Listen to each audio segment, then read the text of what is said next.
എല്ലാ പ്രിയപ്പെട്ട പ്രേക്ഷകർക്കും നമസ്കാരം. നമ്മുടെ ചാനലിലെ പുതിയൊരു വീഡിയോയിലേക്ക് എല്ലാവർക്കും സ്വാഗതം.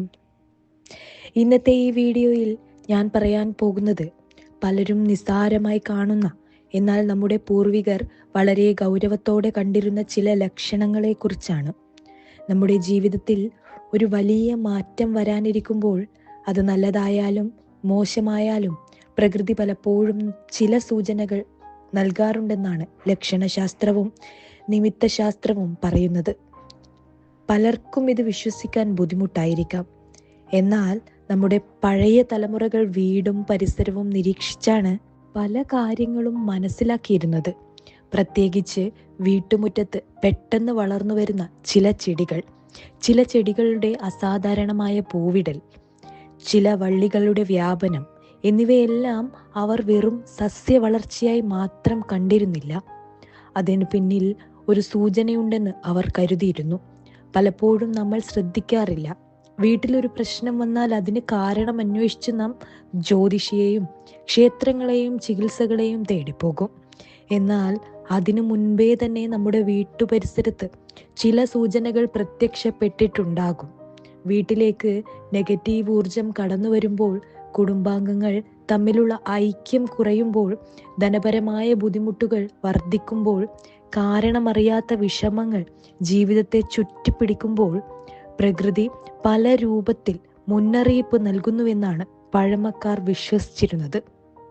അതുകൊണ്ടാണ് ഇന്നത്തെ ഈ വീഡിയോയിൽ വീട്ടിനോട് ചേർന്ന് വളരുന്ന ചില ചെടികളെക്കുറിച്ചും അവയ്ക്ക് പരമ്പരാഗത വാസ്തു ജ്യോതിഷ വിശ്വാസങ്ങളിൽ നൽകുന്ന വ്യാഖ്യാനങ്ങളെക്കുറിച്ചും പറയുന്നത്. അതോടൊപ്പം ജീവിതത്തിലെ ദോഷകരമായ അവസ്ഥകൾ മാറാൻ ചെയ്യാവുന്ന ഒരു ലളിതവും ശക്തവുമായ വഴിപാടും ഞാൻ കൃത്യമായ ക്രമത്തിൽ പറയുന്നുണ്ട്. അതുകൊണ്ട് ഈ വീഡിയോ പൂർണ്ണമായും കാണുക.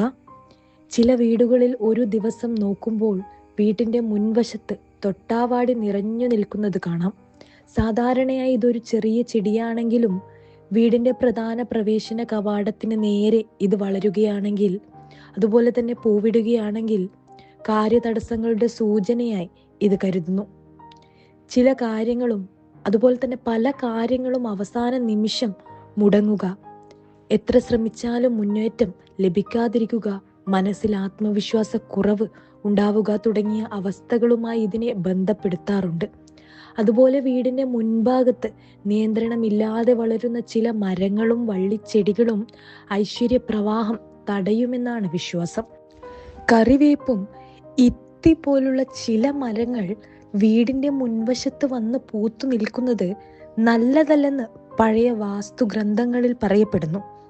ഇവയുടെ സാന്നിധ്യം തെറ്റല്ലെങ്കിലും അവയുടെ സ്ഥാനം പ്രധാനമാണെന്നാണ് വിശ്വാസം.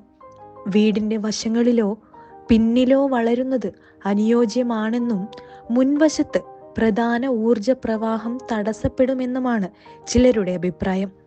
അതുപോലെ മുള്ളുകളുള്ള ചില ചെടികൾ വീട്ടിനോട് ചേർന്ന് വളരുന്നത് കുടുംബ ബന്ധങ്ങളിൽ അസ്വസ്ഥതകൾ സൃഷ്ടിക്കുമെന്നാണ് കരുതപ്പെടുന്നത്. ചില വീടുകളിൽ കാണുന്ന മറ്റൊരു കാര്യമാണ് കള്ളിമുൾ വർഗത്തിലെ ചെടികളും അലങ്കാരത്തിനായി വളർത്തുന്ന മുള്ളുള്ള വള്ളിച്ചെടികളും. ഇവയുടെ സൗന്ദര്യം നിഷേധിക്കാൻ കഴിയില്ല. പക്ഷേ കുടുംബജീവിതത്തിൽ സമാധാനം കുറയുന്ന സാഹചര്യങ്ങളുമായി ഇവയെ ചിലർ ബന്ധപ്പെടുത്താറുണ്ട്. വീട്ടിൽ ചെറിയ കാര്യങ്ങൾ പോലും വലിയ തർക്കങ്ങളായി മാറുക, പരസ്പരം മനസ്സിലാക്കൽ കുറയുക, മനസ്സിൽ അസ്വസ്ഥതകൾ നിറയുക തുടങ്ങിയ അവസ്ഥകൾ ഉണ്ടാകുമ്പോൾ വീടിൻ്റെ പരിസരവും പരിശോധിക്കണമെന്ന് പൂർവികർ ഉപദേശിച്ചിരുന്നു. അതുപോലെ ചില സ്ഥലങ്ങളിൽ നാരകമരത്തെക്കുറിച്ചും പ്രത്യേക പരാമർശമുണ്ട്. വീടിൻ്റെ തറയോട് വളരെ അടുത്തായി നാരകം വളരുന്നത് ചിലർ ഒഴിവാക്കാൻ നിർദ്ദേശിക്കുന്നു. കാരണം അത് വീട്ടിലെ സ്ഥിരതയെ ബാധിക്കുമെന്ന വിശ്വാസമാണ്. ഇതുപോലെ പപ്പായയും ചിലർ വീടിൻ്റെ പ്രധാന ഭാഗത്തോട് ചേർത്ത് വളർത്തുന്നത് ഒഴിവാക്കാറുണ്ട്. ഇവ ശാസ്ത്രീയമായി ദോഷകരമാണെന്ന് തെളിയിച്ചിട്ടില്ലെങ്കിലും പരമ്പരാഗത വാസ്തുവിശ്വാസങ്ങളിൽ ഇവയ്ക്ക് പ്രത്യേക സ്ഥാനമുണ്ട്. ഇപ്പോൾ ഏറ്റവും പ്രധാനപ്പെട്ട ഭാഗത്തിലേക്ക് വരാം. വീട്ടിൽ നെഗറ്റീവ് അവസ്ഥകൾ വർദ്ധിക്കുന്നതായി തോന്നുന്നവർക്ക് ചെയ്യാവുന്ന ഒരു ലളിതമായ വഴിപാടാണ് അടുത്തതായി പറയാൻ പോകുന്നത്. ഈ വഴിപാട് ആരംഭിക്കേണ്ടത് ഒരു തിങ്കളാഴ്ച ദിവസമാണ്. രാവിലെ കുളിച്ച് ശുദ്ധിയായി വീട്ടിലെ പൂജാമുറിയിൽ ഒരു നിലവിളക്ക് തെളിയിക്കുക. ആദ്യം ഗണപതി ഭഗവാനെ പ്രാർത്ഥിക്കുക. എല്ലാ വിഘ്നങ്ങളും നീങ്ങണമേ എന്ന് മനസ്സിൽ പറയുക. അതിനുശേഷം മഹാദേവനെ ധ്യാനിച്ച് ഓം നമഃശിവായ എന്ന മന്ത്രം 108 പ്രാവശ്യം ജപിക്കുക. ജപം പൂർത്തിയായ ശേഷം ഒരു കൈപ്പിടി അക്ഷതയെടുത്ത് മഹാദേവന്റെ ചിത്രത്തിനോ വിഗ്രഹത്തിനോ മുന്നിൽ സമർപ്പിക്കുക. അടുത്ത ഘട്ടമായി ഒരു ചെറിയ പാത്രത്തിൽ ശുദ്ധജലം എടുത്ത് അതിൽ ഒരു നുള്ള് മഞ്ഞളും 3 തുളസിയിലകളും ഇടുക.